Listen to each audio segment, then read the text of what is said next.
กลุ่มประมงพื้นบ้านปอทรัพย์อนันต์เป็นประมงพื้นบ้านเครื่องมือล่อปู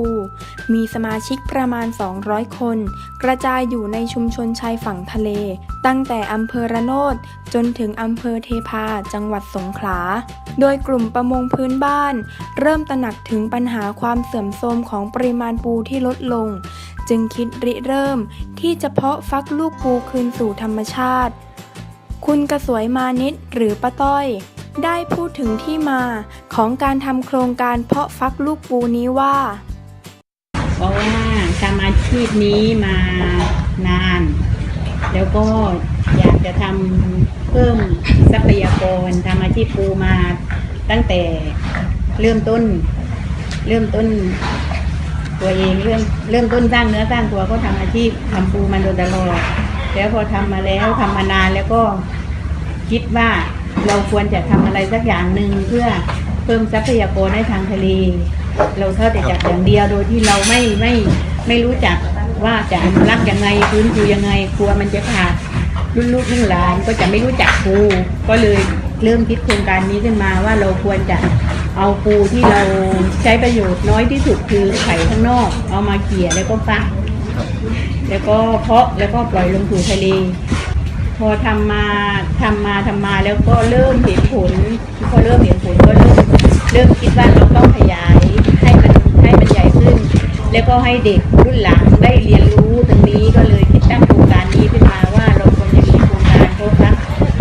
ปูม้าให้เยาวชนรุ่นหลังได้มาศึกษาเรียนรู้ว่าการที่เราจะทำการฟื้นฟูหรือดูแลทรัพยากรเราควรจะทำแบบไหนและควรจะทำอย่างไรก็เลยเกิดตั้งโครงการนี้ขึ้นมาแล้วจะฝากถึงคนรุ่นหลังในการรักษาธรรมชาติทุกอย่างเลยก็อยากฝากคนรุ่นหลังอยากฝากเยาวชนรุ่นหลังและอยากฝากชาวประมงรุ่นหลังว่าถ้าเราคิดจะทำประมงให้ยั่งยืนเราควรจะดูแลทรัพยากรแบบไหนเราควรจะทนุถนอมแล้วเราต้องรู้จักฟื้นฟูทรัพยากรตรงนี้ด้วยแล้วอยากฝากเยาวชนรุ่นหลังว่าช่วยเป็นสื่อกลางช่วยเป็นตัว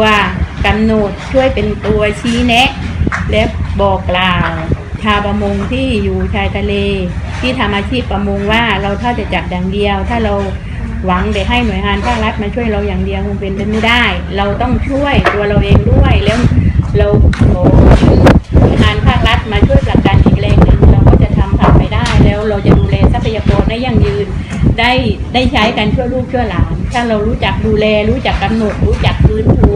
ของแบบนี้มันอยู่ที่ตัวเราเองและอยากให้ฝากให้เยาวชนรุ่นหลังช่วยผลักดันช่วยดูแลมี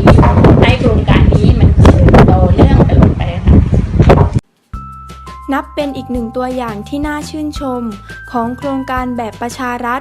ซึ่งเกิดขึ้นจากการบูรณาการร่วมคิดร่วมทำงานระหว่างชุมชนภาครัฐสถาบันการศึกษาและภาคเอกชนเพื่อการใช้ทรัพยากรอย่างคุ้มค่าและคืนกลับให้ธรรมชาติอย่างสมดุลตลอดจนพัฒนาเป็นศูนย์การเรียนรู้ต้นแบบเพื่อถ่ายทอดองค์ความรู้เหล่านี้ไปสู่ชุมชนอื่นๆให้วิถีชีวิตประมงพื้นบ้านคงอยู่ได้อย่างยั่งยืน